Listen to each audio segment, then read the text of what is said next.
Canto desde el negro más oscuro de la humanidad. Canto con la fuerza de los pueblos y su identidad.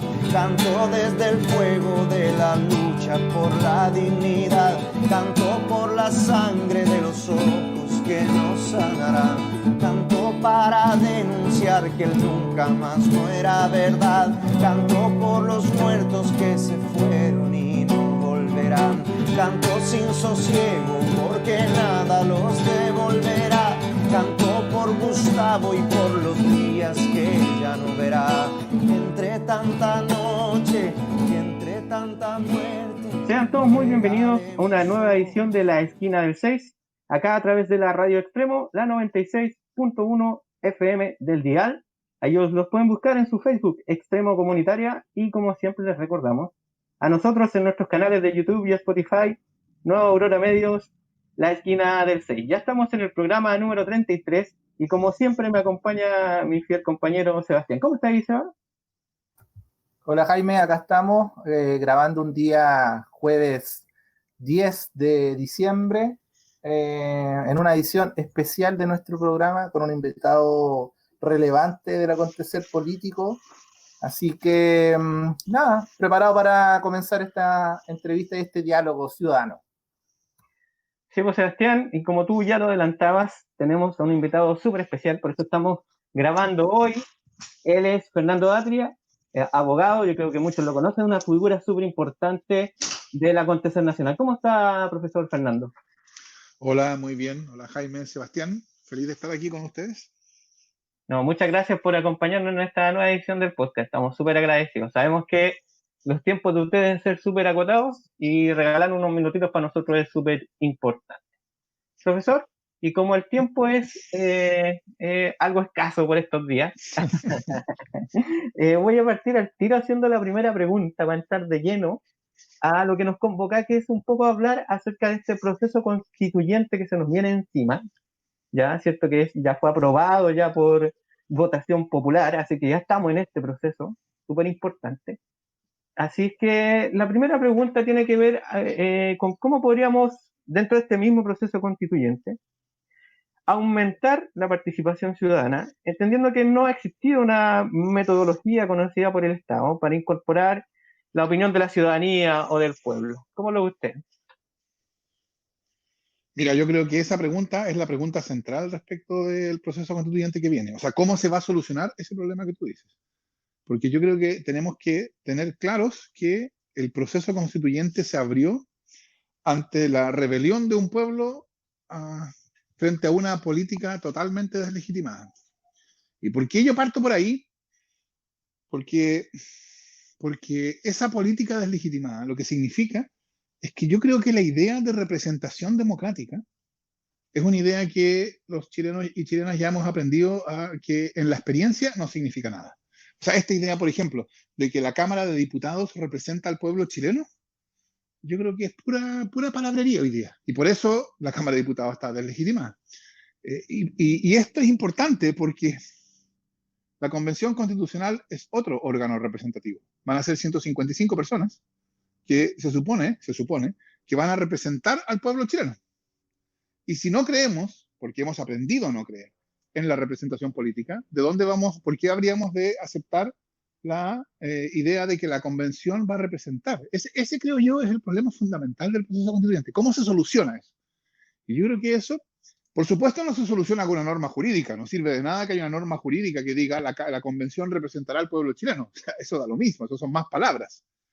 La cuestión fundamental es cómo va a operar la convención. Y ahí entra tu pregunta.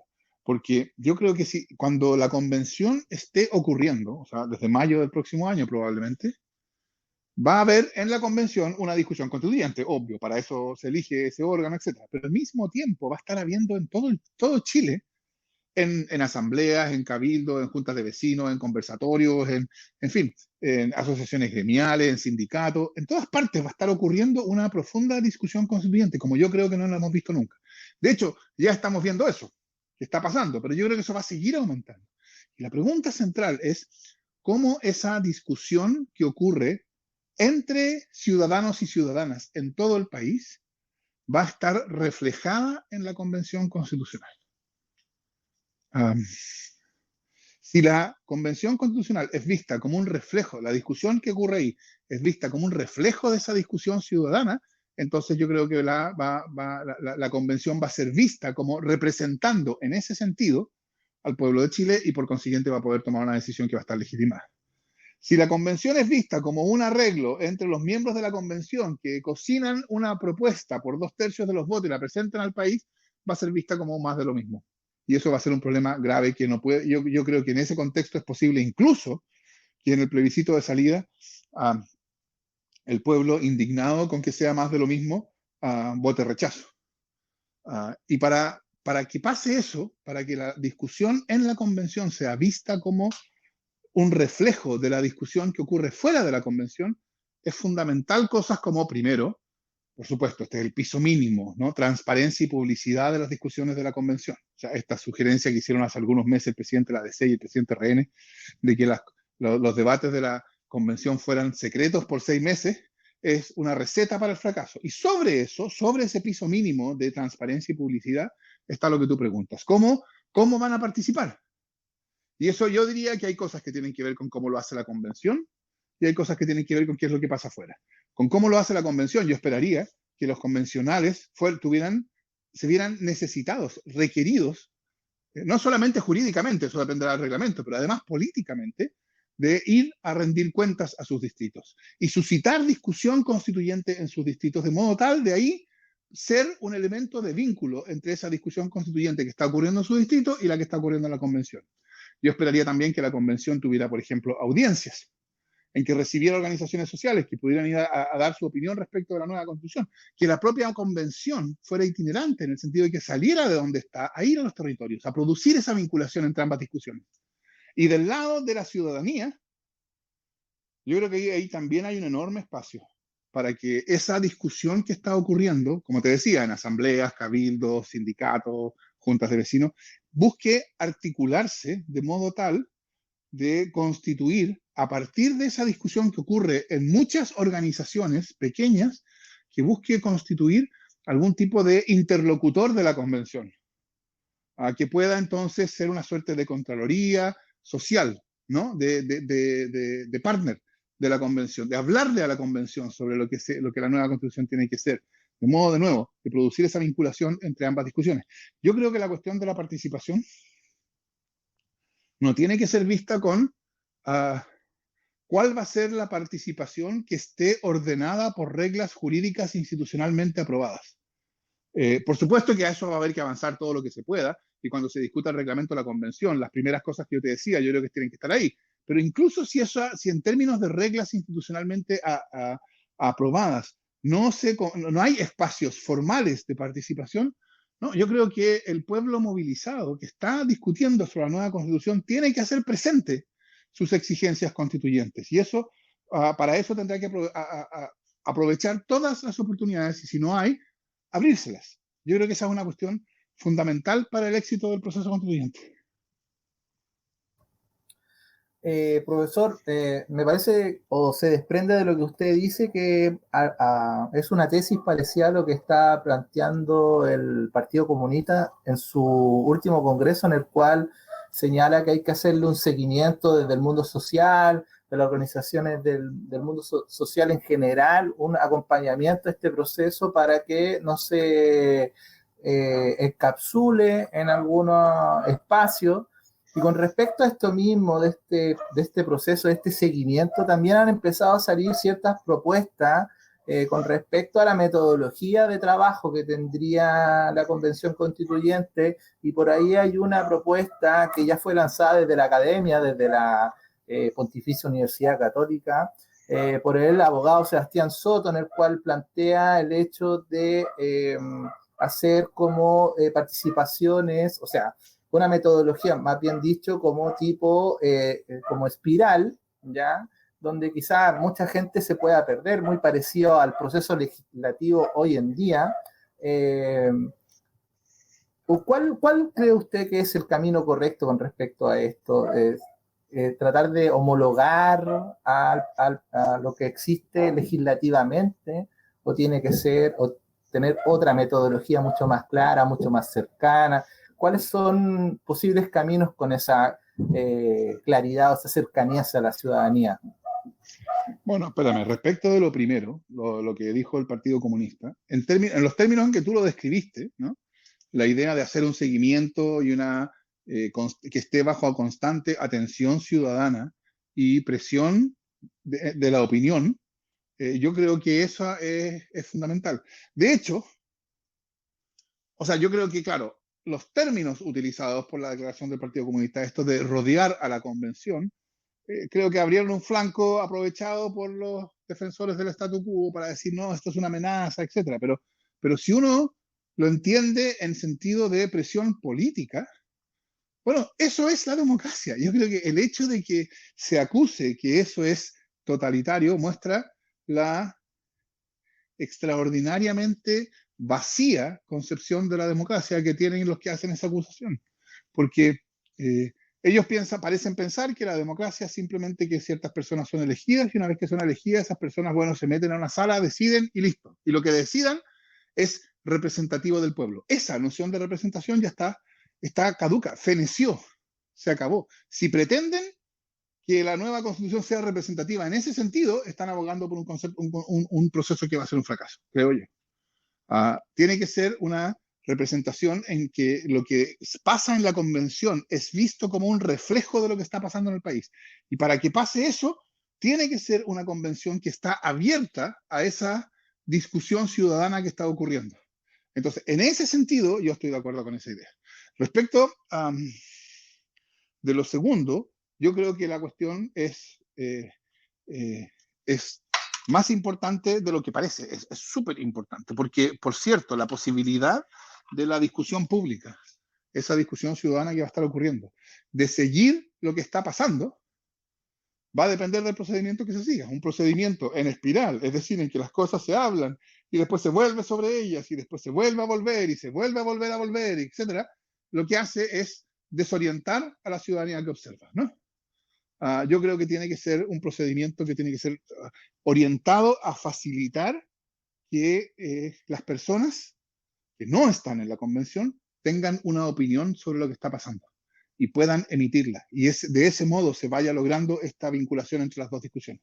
Y para eso yo pensaría un procedimiento mucho más concentrado en temas, ¿no? Que se discuta una cuestión, se decida eso y se pase a la siguiente, más que ir una y otra vez volviendo en varias pasadas sobre lo mismo, etc. Esto, por supuesto, tiene mucho de discusión administrativa, técnica, etc. Pero el principio orientador de esa discusión tiene que ser el mismo que antes. Tiene que ser un principio que facilite la conexión entre la discusión que está ocurriendo afuera y la discusión institucional que está ocurriendo en la convención. Y por eso la solución del profesor Soto a mí no me parece la mejor, pero tampoco me extraña, porque evidentemente quienes defienden el statu quo, y el profesor Soto lo ha hecho desde siempre, lo que preferirían sería idealmente, de hecho, una convención que funcionara a puertas cerradas, en secreto, que pudiera acordar un texto con todas las negociaciones y todos los procedimientos que ya conocemos, y que entonces al año siguiente apareciera alguien, abriera la puerta y dijera, ya, ahí tienen su constitución, vótenla. Y eso yo creo que es un error. Es un error no porque no vaya a llevar a una constitución de izquierda, es un error porque va a llevar arriesga el fracaso del proceso constituyente. Y yo esperaría que todos vieran que el fracaso del proceso constituyente no le sirve a nadie. Profesor, bueno, una pregunta aquí a la rápida que me surge respecto a lo que usted dice en el último minuto. ¿Por qué podría fracasar si se utilizara esta metodología? ¿Cuál sería? No, la razón de fracaso, por eso yo no dije que esa metodología lleva al fracaso, esa metodología arriesga el proceso constituyente, porque yo diría, todo lo que dificulta que la discusión de la convención sea vista como un reflejo de la discusión ciudadana sobre la nueva constitución, arriesga el proceso. Por supuesto, mientras más lo dificulta, más lo arriesga, obviamente. El secreto lo arriesga, creo yo, máximamente. Si la discusión es en secreto, la posibilidad de que lo que sale de ella sea vista como una decisión tomada por nosotros a través de nuestros representantes, yo creo que es prácticamente cero.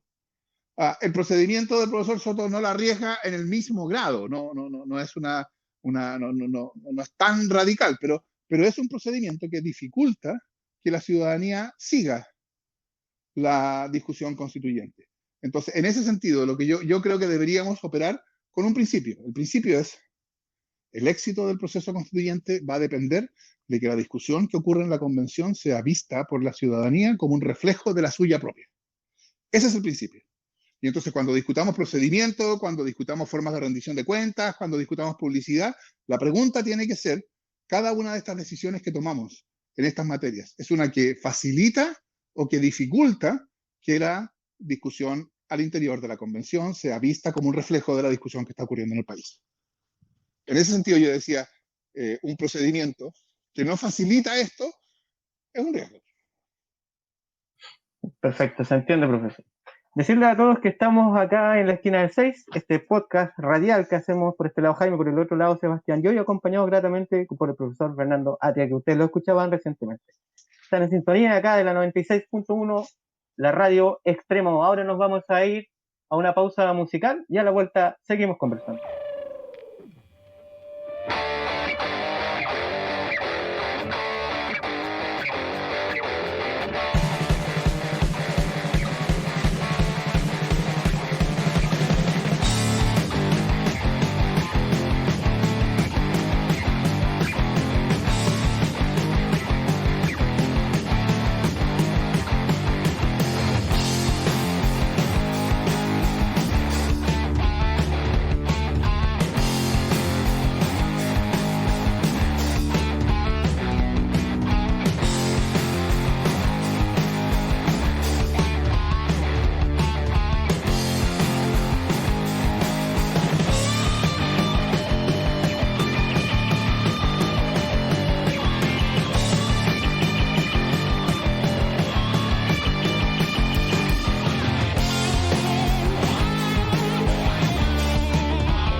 De vuelta acá en la esquina del 6 a través de la radio Extremo, la 96.1 FM del dial. Búsquenlo ahí en su página web, www.radioextremo.cl. Pueden hacer clic a su reproductor virtual y escucharlos en cualquier parte del mundo. A nosotros, en nuestros canales de YouTube y Spotify, Nueva Aurora Medios, la esquina del 6, siempre estamos subiendo estos programas todas las semanas, ya en la versión número 33. Ahí el Sebastián quería hacerle unas preguntitas al profesor. Dale, Sebastián. Sí, profesor, con respecto a la metodología y lo que se nos viene, bueno, hay varias preguntas, consultas que hemos estado tratando de aclarar acá a la ciudadanía, a la gente que nos escucha, y una de las preguntas que resuena, que salta, el tema si esta convención constituyente tendrá algún mecanismo externo de control, ¿ya? Y lo otro también, ¿cuántas comisiones deberían formarse? ¿Muchas, pocas? ¿Cuáles son, según usted, las comisiones ideales para que tengamos una discusión en la cual la ciudadanía pueda hacerse parte del proceso, entenderlo y también discutirlo también en los territorios? Sobre las comisiones, y la pregunta anterior era sobre el control. Bueno, no me queda claro si la pregunta por el control es la pregunta por si va a haber otros órganos que van a poder controlar lo que la convención decida o por el control ciudadano. Claro, la pregunta es con respecto a si tiene plena autonomía, si va a haber algún sistema en el cual se pueda tener algún control de la convención o los constituyentes van a tener de alguna forma autonomía en su trabajo, en su proceso. No, a ver, la configuración de la convención es que la convención no está sujeta al control de ningún otro órgano, con una excepción. Y esa excepción es que se crea un tribunal especial compuesto por 5 miembros de la Corte Suprema sorteados al efecto. Esto es bien importante porque no se puede saber cuáles son las preferencias políticas de los miembros de este tribunal antes de que el problema surja. No hay cálculo, porque van a ser designados por sorteo. Entonces son 5 miembros de la Corte Suprema designados por sorteo para solucionar reclamaciones solamente respecto de reglas de procedimiento. Las reglas que están contenidas ahora en el texto constitucional son explícitas en 2 cosas. La primera es que no hay este recurso a este tribunal especial, no puede referirse a cuestiones de contenido, solo a cuestiones de procedimiento. Y la segunda cuestión en la cual las reglas actuales son totalmente explícitas es que no hay ningún otro órgano, le hace la Corte Suprema como tal, o el Tribunal Constitucional, o la Contraloría, etcétera. No hay ningún otro órgano que pueda conocer recursos respecto de lo que está ocurriendo en la Asamblea. Esas 2 cuestiones son bien importantes. Entonces, hay un recurso, hay un control a cargo de este tribunal especial compuesto por 5 miembros de la Corte Suprema elegidos por sorteo, pero solamente para cuestiones procedimentales, no de contenido, y con explícita negación a todos los demás órganos respecto del trabajo de la Convención Constitucional. Eso en cuanto al control. Por cierto, ojo, eso, que la Convención no está sujeta al control de ningún otro órgano, no quita que la Convención tiene que estar sujeta al control ciudadano, y por eso es bien importante cómo se organice la ciudadanía. Y por eso yo decía, del lado de la sociedad, la pregunta por la participación es la pregunta por cómo las asambleas, cabildos, etcétera, que hoy día existen, se van a articular de modo tal de poder ejercer un control eficaz. Ahí hay una cuestión que está pendiente todavía, pero que va a ser bien importante. Y respecto de las comisiones, la verdad es que yo no sé cómo responder esa pregunta hoy día. Yo no tengo una opinión respecto de cuántas comisiones o sobre qué las comisiones, porque eso va a depender de los temas que se decidan que van a ser relevantes en la nueva Constitución, y esa es una decisión que está por ser tomada por la Convención, ¿no? De nuevo, yo diría, la organización en comisiones tiene que estar pensada para facilitar la comunicación entre la discusión pública y la discusión de la Convención. Que sean para eso el número y las características de las comisiones que sean más adecuadas. Lamento no tener una respuesta más precisa a la pregunta. Profesor, entendiendo que justamente lo que estaban conversando recién con Sebastián, de que la Convención Constituyente es un órgano que va a trabajar autónomamente, surge también una pregunta que tiene que ver con la importancia respecto a la redacción de los reglamentos de la misma. Respecto a esto, se ha especulado acerca de que podrían generarse algunas trampas en el mismo proceso. ¿Cuál es su opinión al respecto? O sea, por cierto, el reglamento va a ser decisivo. Y el reglamento tiene que ser aprobado por la propia Convención. Y tiene que ser aprobado por 2/3 de los votos de la Convención. Entonces, va a ser el primer escollo que va a enfrentar la Convención. Por cierto, un reglamento mal hecho podría arriesgar todo el esfuerzo. Por ejemplo, el reglamento podría, en teoría, decir que las deliberaciones de la Convención son secretas. Y yo creo que eso sería una decisión nefasta. Ahora, mi impresión es que ese tipo de trampas, como se requiere que sea aprobado por 2/3 de los votos, van a ser improbables. Entonces, yo creo que va a haber que llegar con la mejor disposición a buscar y decirlo de antemano. Aquí no hay nada oculto. Nosotros queremos un reglamento que maximice la comunicación, la vinculación entre la discusión constituyente en la Convención y la discusión constituyente que está ocurriendo allá afuera. Y claro, supongo que llegarán otros con otras ideas, y bueno, habrá que ver qué es lo que sale ahí. Eso va a ser la primera cuestión a la cual va a haber que estar muy atento en el proceso constituyente. Cuando hablamos de trampa es como para hacerle una bajada, digamos, para que se entienda más fácilmente. ¿Cómo podría ser un ejemplo de eso?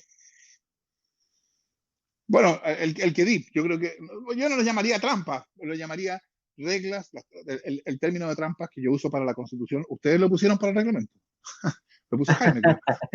Así que no me obliguen a mí a explicarlo, pero no. Lo que yo querría decir con eso es decisiones cuya finalidad es dificultar que la nueva Constitución sea la que Chile necesita. Y un paradigma, un ejemplo espléndido de una decisión que en ese sentido sería una decisión cuya finalidad es proteger el statu quo y arriesga el proceso constituyente, sería a la que yo ya me he referido, y que así ya fue sugerida hace algunos meses, que las deliberaciones de la convención sean secretas. Profesor, yo lo escucho a usted y pareciera como que este proceso no tiene otro antecedente previo. Pareciera que nos estamos acercando de alguna forma a una instancia histórica. Hay algunos historiadores que así lo señalan, pero desde el mundo del derecho parece que estamos entrando en tierra desconocida, el producto de esto mismo, de quizás la poca experiencia como país, como nación, Estado, en poder redactar una constitución en la cual no estemos amenazados bajo el fuego de militares. Bueno, igual estamos en una situación rara, para que vamos a engañarnos, o sea, está la presencia de los militares, pero no hay un conflicto desatado tan grande, tan evidente hoy en día. Tuvimos una fuerte efervescencia el año pasado que generó todo esto, pero pareciera de alguna forma que estamos como tratando de resolver estas diferencias, pero también con no muchos antecedentes previos para abordar estas temáticas. ¿Es así? ¿Se puede describir esto como un escenario nuevo? Primera vez que vamos a entrar en una discusión constituyente democráticamente. Totalmente. Así es simple. Es verdad, así es. Y entonces nosotros no tenemos mucha experiencia. Y eso, claro, sería, o sea, eso, por un lado, es bueno que por fin Chile se dé una constitución de ese modo, y por otro lado, sería mejor tener experiencia al respecto. Pero efectivamente, lo que tú dices es verdad, ¿no? No ha habido nunca una constitución en Chile dada del modo en que nos vamos a dar esta. Y por eso yo creo que es tan importante lo que viene. Porque si resulta bien, si es exitoso, eso quiere decir que por primera vez en su historia, Chile va a pasar a ser un país que vive bajo la constitución dada por el dictador, a ser un país cuya constitución, es decir, cuya política, responde a decisiones de nosotros mismos. Y el cambio que puede producir eso en nuestra manera de entender nuestra convivencia política, yo creo que puede ser enorme. Así que yo creo que las posibilidades del proceso constituyente, de la significación histórica de lo que viene, claro, puede ser neutralizada, si eso sí no resulta bien. Pero yo creo que también hay una posibilidad real de que el proceso constituyente signifique una transformación histórica en la manera en que entendemos nuestro vivir juntos, nuestra convivencia política. Por eso mismo que tú dices. Bueno, profesor, ahí estábamos escuchando al profesor Fernando Atria, que hoy nos acompaña acá en la esquina del 6, podcast radial que hacemos a través de la radio Extremo, la 96.1 FM del dial. Ahora nos vamos a ir a una pausa musical y a la vuelta seguimos conversando.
Estamos de vuelta acá en la esquina del 6, programa ya número 33, a través de la radio Extremo, la 96.1 FM del dial. Búsquenlos a ellos en su Facebook, Extremo Comunitaria, y a nosotros siempre los recordamos en nuestros canales en Internet, YouTube y Spotify, Nueva Aurora Medios, la esquina del 6. Estamos conversando con el profesor Fernando Atria, y estamos hablando acerca de este proceso constituyente que ya está iniciado ya y que ya en el próximo año, que se acerca ya a puertas, va a estar full con eso. Y estamos aprendiendo un poco de diferentes temas.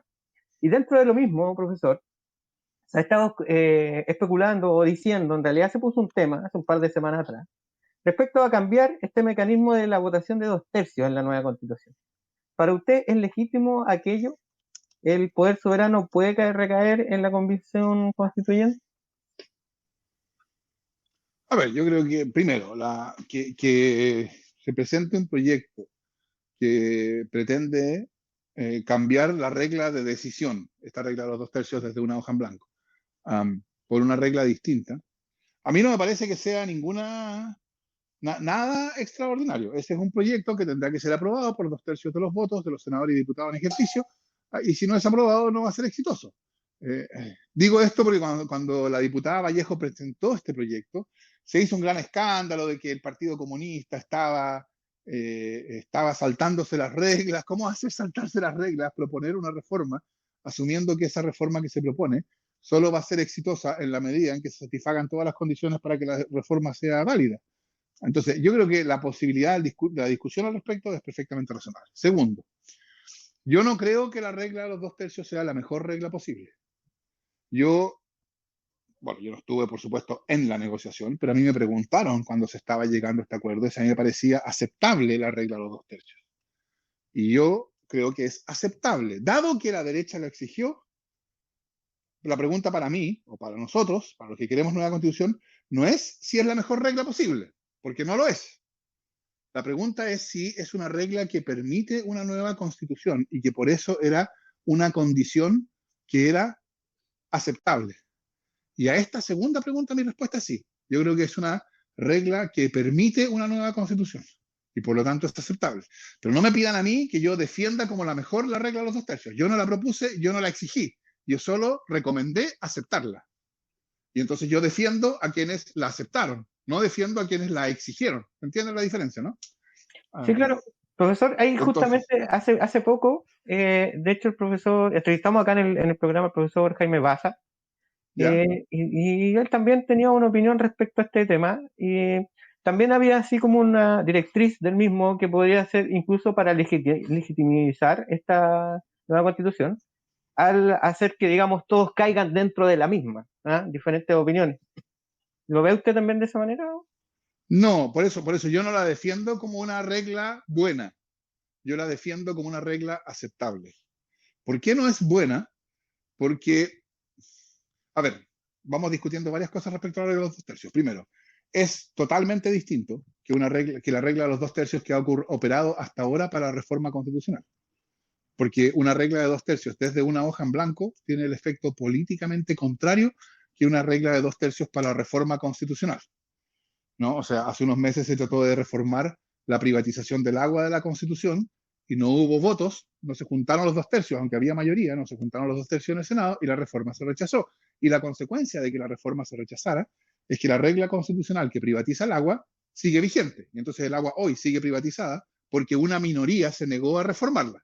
Así opera la regla de los 2/3 cuando se trata de la reforma constitucional. Pero cuando se trata de una reforma de 2/3 desde una hoja en blanco, la cuestión va a ser al revés, porque quienes quieran que la nueva constitución vuelva a privatizar el agua, tendrán que proponerlo en la convención y tendrán que lograr 2/3 de los votos. Y si no hay 2/3 para que la nueva constitución vuelva a privatizar el agua, entonces la nueva constitución no va a privatizar el agua. Noten entonces la diferencia. Cuando es 2/3 desde una hoja en blanco, el efecto político es el contrario de 2/3 para la reforma. Y por eso la regla de los 2/3 es aceptable. Yo no creo que sea la mejor porque es una exigencia bien alta. Y una exigencia tan alta lo que produce es un riesgo de que el proceso se tranque. como se han trancado hasta ahora las negociaciones sobre los escaños reservados, en que un lado dice simplemente no, estas son mis condiciones y esas condiciones son inaceptables para otro lado. Y entonces no hay acuerdo, y si no hay acuerdo, el proceso se tranca, y si se tranca el proceso, ¿cómo continúa? Etcétera. Entonces, yo no creo que eso vaya a pasar. Yo no creo que el proceso se vaya a trancar, porque si se tranca el proceso y entonces fracasa, yo creo que eso va a ser, el resultado de eso va a ser una crisis política que no le sirve a nadie. Nadie va a ganar en ese escenario. Y por lo tanto, nadie va a querer que pase eso. Entonces, yo no creo que el escenario de que la regla de los 2/3 implica que el proceso se tranca y entonces fracasa sea un escenario realista, en el sentido de probable. Pero sí es un escenario que puede ocurrir. Y mientras más alta es la exigencia, más puede ocurrir. Por lo tanto, yo creo que es una exigencia muy alta, es tan alta que aumenta el riesgo de que el proceso se tranque. Por lo tanto, no es la regla que yo habría sugerido, pero sin embargo creo que es una regla aceptable. Y por eso yo creo que estuvo bien que la aceptaran. Ahora, respecto de lo que tú me dices que Jaime habría dicho, de que es una buena regla porque obliga a que nos pongamos todos de acuerdo en la nueva constitución, yo creo que sería una buena regla si tuviera, o sea, sería una regla que yo defendería y como una buena regla, no solo la aceptaría, si tuviera una compensación adicional, que las cuestiones que tienen mayoría en la convención, pero no logran los 2/3, puedan ser, por ejemplo, sometidas a plebiscito. Una cosa de ese tipo. Eso no hay. Porque una regla, una posibilidad de ese tipo aseguraría contra que se trancaran. Si no se llega a acuerdo por 2/3, plebiscito, y se destranca así. No existe esa regla. Por lo tanto, no hay una manera de solucionar el caso en que el proceso se tranque, y eso, creo yo, es un problema. Pero por las razones que yo te decía antes, yo no creo que sea un problema muy grave, porque eso puede llevar al fracaso del proceso constituyente, y yo creo que el fracaso del proceso constituyente no le sirve a nadie. Nadie va a querer producir el fracaso del proceso constituyente. Profesor, con respecto a un aspecto que usted nombró, que eran los escaños reservados y lo complejo que ha sido su tramitación, a diferencia de la paridad, que fue ampliamente discutido y bastante aceptado transversalmente en el mundo político. ¿Qué está ocurriendo en la comisión mixta? ¿Cuáles son las dificultades que se presentan con respecto a este trámite legislativo en la cual le da la oportunidad por primera vez de tener escaños reservados para los pueblos originarios en este proceso constituyente? Bueno, déjame decir primero por qué yo creo que es tan importante esto. Yo decía al principio que uno de los problemas que enfrenta el proceso constituyente es que el proceso va a ocurrir en la Convención Constitucional, y la Convención Constitucional es un órgano representativo, y la pregunta obvia es ¿por qué vamos a aceptar la representación de la Convención Constitucional si la representación de la Cámara de Diputados ya no la creemos? Y para eso, creo yo, es fundamental que la Convención Constitucional en su operación, o sea, el proceso constituyente, tenga la mayor discontinuidad posible con la política que conocemos. O sea, que sea lo más distinta de la política que conocemos que sea posible. Por eso, tiene que ser mucho más participativa. La política que conocemos no es así de participativa. Eso es lo que hablamos antes. Por eso, tiene que ser paritaria. Que sea paritaria muestra que no es simplemente una manifestación más de la política que conocemos, porque la política que conocemos no es paritaria. Y por eso es tan importante lo de escaños reservados.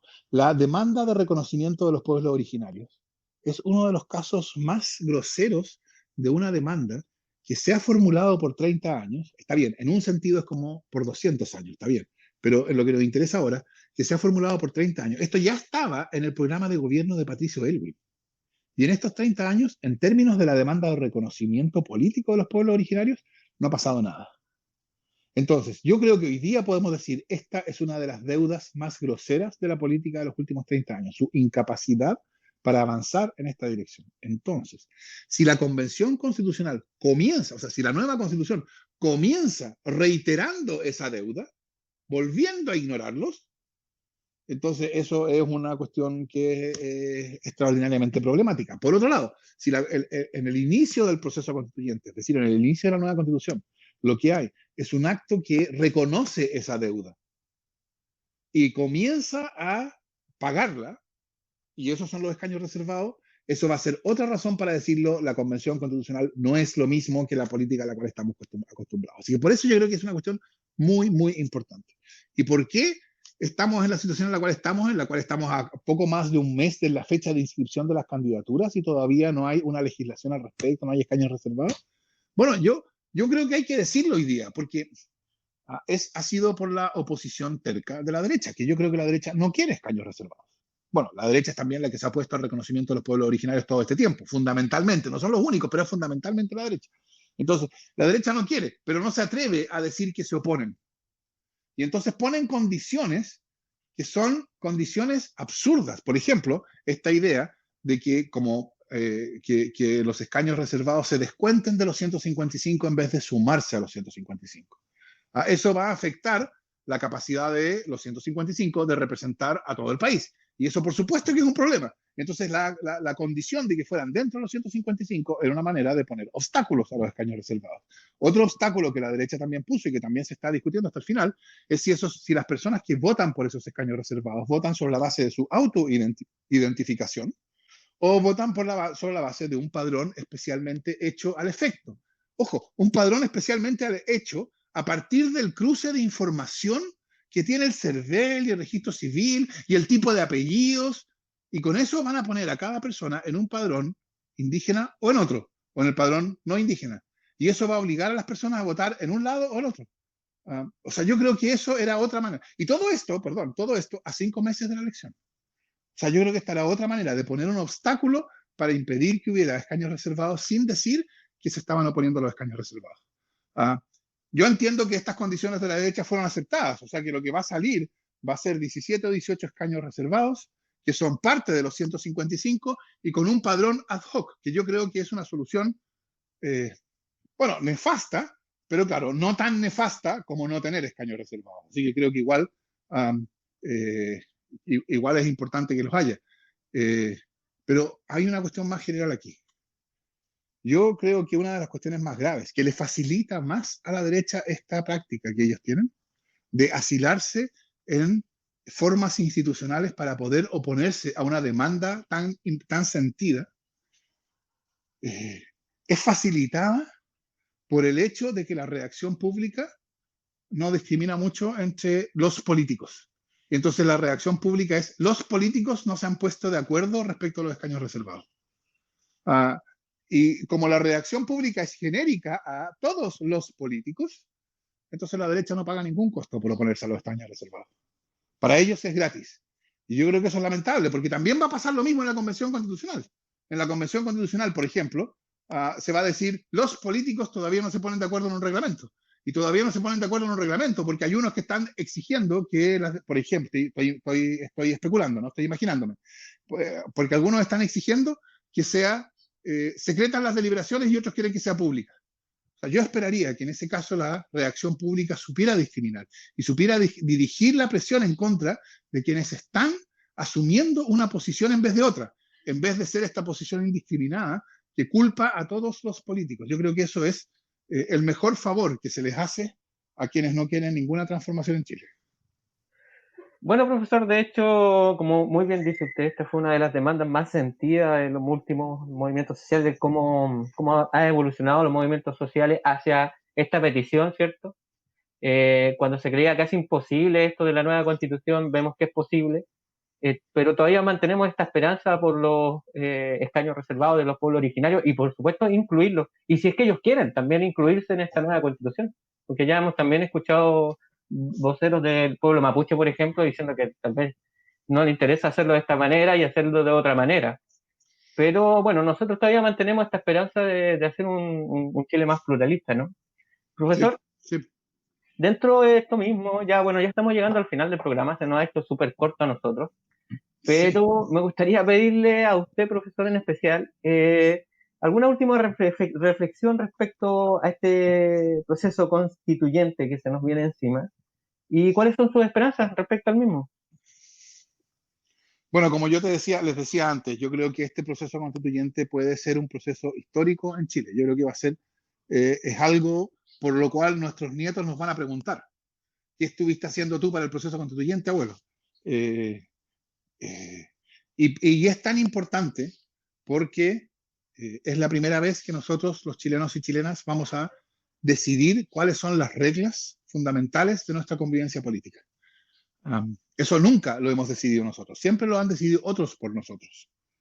Y entonces la pregunta es, ¿cómo va a ser Chile cuando tengamos unas reglas decididas por nosotros en vez de unas reglas decididas que otros nos impusieron?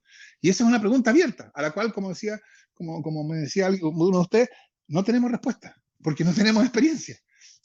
Pero yo creo que abre oportunidades, y esas oportunidades se van a realizar en la medida en que haya que la misma fuerza que abrió el proceso constituyente esté presente durante el proceso constituyente para velar porque él sea un proceso que nos dé una genuina nueva constitución. Y esa fuerza es la fuerza del pueblo movilizado, lo que rompió el 18 de octubre, después del 25 de octubre del 2019, en esa marcha multitudinaria. Sí, pero yo soy optimista respecto de eso. Yo creo que va a haber movilización porque yo creo que los chilenos y chilenas ya, por así decirlo, perdimos la inocencia. Es decir, a principios de los 90 nos mandaron para la casa después del fin de la dictadura porque ya el trabajo estaba hecho. Yo todavía recuerdo el 2011, después del movimiento estudiantil, todavía recuerdo a algunos parlamentarios que decían, nosotros queremos agradecerle al movimiento estudiantil porque puso el tema de la educación en la agenda política, así que muchas gracias, pero ya está puesto, ahora váyanse para sus casas y déjenos a nosotros arreglar el problema. Eso, creo yo, es algo que no va a pasar ahora, porque la gente ya no va a estar dispuesta a aceptar eso. Y eso, creo yo, es la mejor garantía para el proceso constituyente. Una ciudadanía que no está dispuesta a aceptar que le digan muchas gracias por abrir este camino, pero ahora que el camino está abierto, déjenos a nosotros, aquí hasta nosotros 155, encerrados en este palacio, y nosotros vamos a recorrerlo. En la medida en que eso no ocurra, en la medida en que esa movilización que abrió el proceso constituyente continúe, yo creo que las posibilidades las posibilidades de que las oportunidades que contiene el proceso constituyente se hagan verdad aumentan considerablemente. Y yo creo que eso va a pasar por esta pérdida de inocencia del pueblo chileno. Y como yo creo que va a pasar, yo soy a estas alturas todavía bien optimista respecto del proceso constituyente.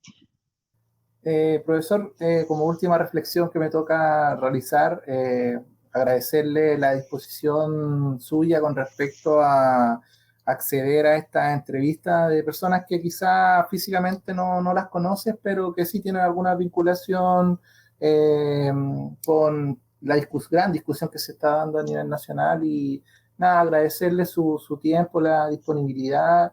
Y nada, quizá en un futuro podamos volver a realizar alguna entrevista de nuevo, conversación con respecto a cómo va este proceso y saber cuáles son los límites a los cuales estamos enfrentados y cuáles son sus posibilidades dentro de este largo proceso que se nos acaba de abrir a través de esta gran movilización y rebelión popular del año 2019.